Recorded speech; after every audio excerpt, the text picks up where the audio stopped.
Entonces, en este sentido, se ha avanzado en la cuestión de reconocer esa diversidad, y en nuestras lenguas hoy se le reconoce lenguas nacionales, e igual que el castellano.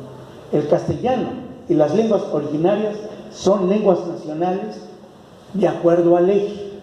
Sin embargo, la realidad dista mucho todavía de que las lenguas originarias, las lenguas indígenas, entren al aula, sean medios para la enseñanza y el aprendizaje, para la producción y construcción del conocimiento. Falta mucho para que nuestras lenguas entren a las instituciones públicas, como es la salud, como es la justicia, como es las instancias agrarias, en todos esos ámbitos. Falta mucho para que nuestras lenguas sean lenguas para poder obtener una información o para poder hacer gestiones para el beneficio de nuestras comunidades.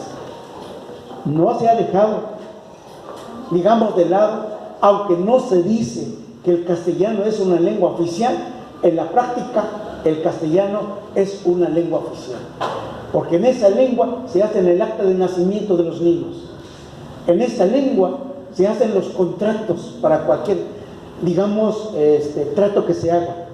En castellano se hace todo, digamos, los trámites. En castellano están las leyes, en castellano está todo, es la lengua oficial en la práctica.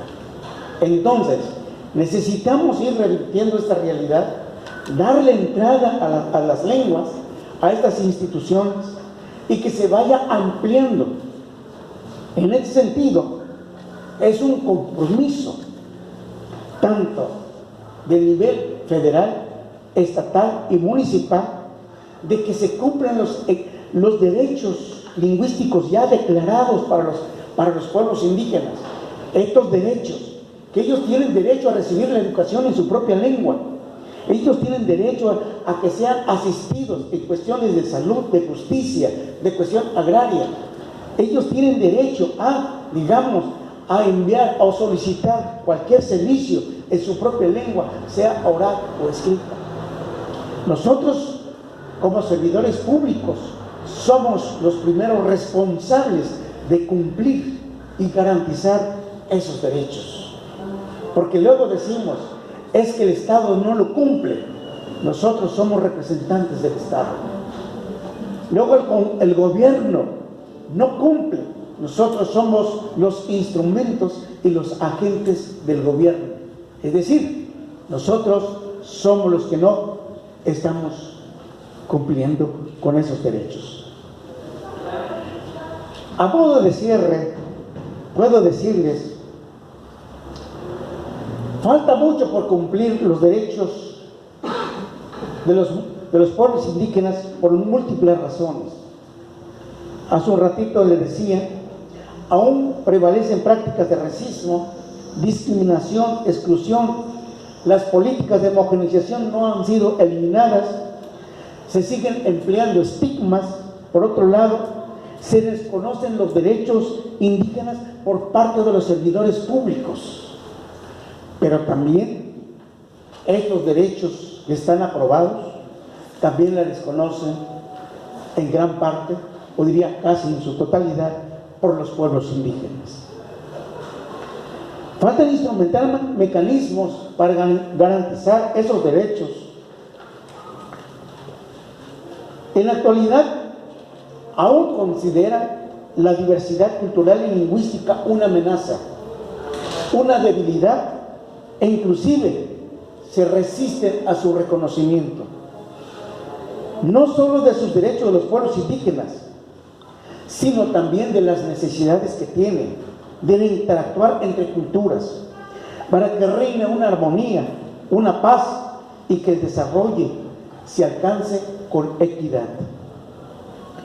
Vivir en una sociedad democrática exige el ejercicio pleno de la libertad, la justicia y la igualdad. Esa igualdad con respecto a la diferencia. No se puede seguir con prácticas de discriminación y exclusión como en siglos pasados, sino construir sociedades interculturales con inclusión.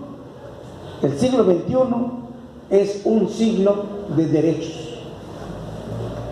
La aceptación de la diversidad cultural y su respeto se convierten en un imperativo ético para alcanzar a vivir con dignidad. La diversidad cultural constituye un indicador claro de desarrollo de los países, lo que involucra elementos económicos, sociales, jurídicos y políticos. Se resume: si la sociedad en su actuar y decoro moral acepta y promueve los factores de la diversidad cultural, tendrá una mejor posibilidad de encontrar niveles de desarrollo integral.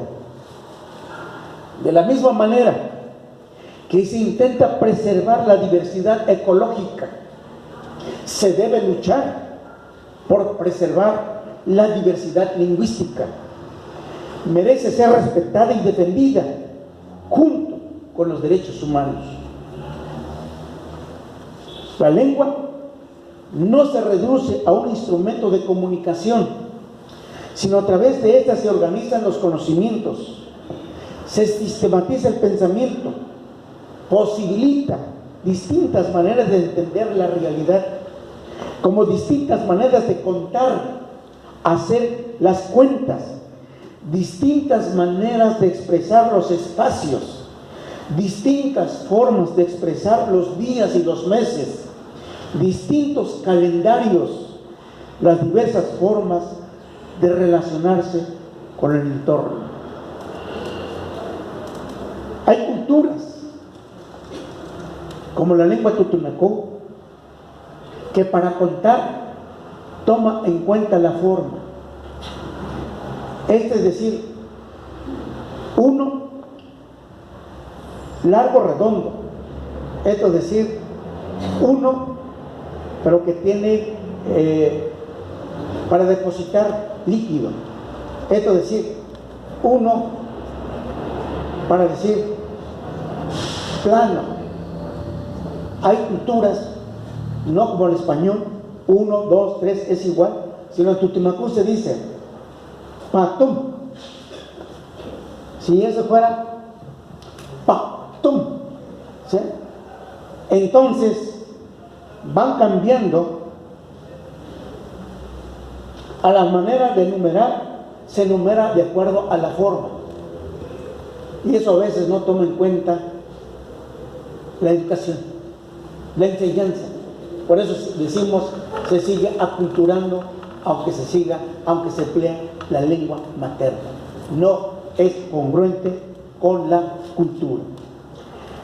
Para que la diversidad sea un modo de vida, exige todos una transformación. Todos nos tenemos que transformar, abandonar ese liberalismo clásico, transitar a esa pluralidad, pero ir más allá de la pluralidad, no solamente conservarla y contemplarla, verla, sino asumirla, entenderla, y desde ahí nosotros seamos diferentes. Necesitamos nuevos esquemas mentales, nuevas relaciones, nuevas formas de comunicarnos con los otros, nuevos compromisos con las lenguas y las culturas. Más que seguir atacándolas, es comprenderlas y darles un trato igualitario, un trato justo y con dignidad humana. Sobre todo, comprometernos con ellas. El cambio está en nosotros. Hacerle justicia a los excluidos y marginados. Estamos llamados a construir nuevos mundos, a preservar nuestras riquezas y ser garantes de la justicia. Y como lo ha dicho reiteradamente el presidente de la República, primero los pobres, primero los indígenas. Y lo ha reiterado nuestro gobernador, el ingeniero Cuitlahua García Jiménez, al igual que la maestra Maritza Ramírez, que es la subsecretaria de Educación Básica. Darle cada vez más que las lenguas transiten a esa igualdad, a esa paridad. Y ese es un compromiso de todos. Y la educación también tiene que poner su parte. Muchas gracias.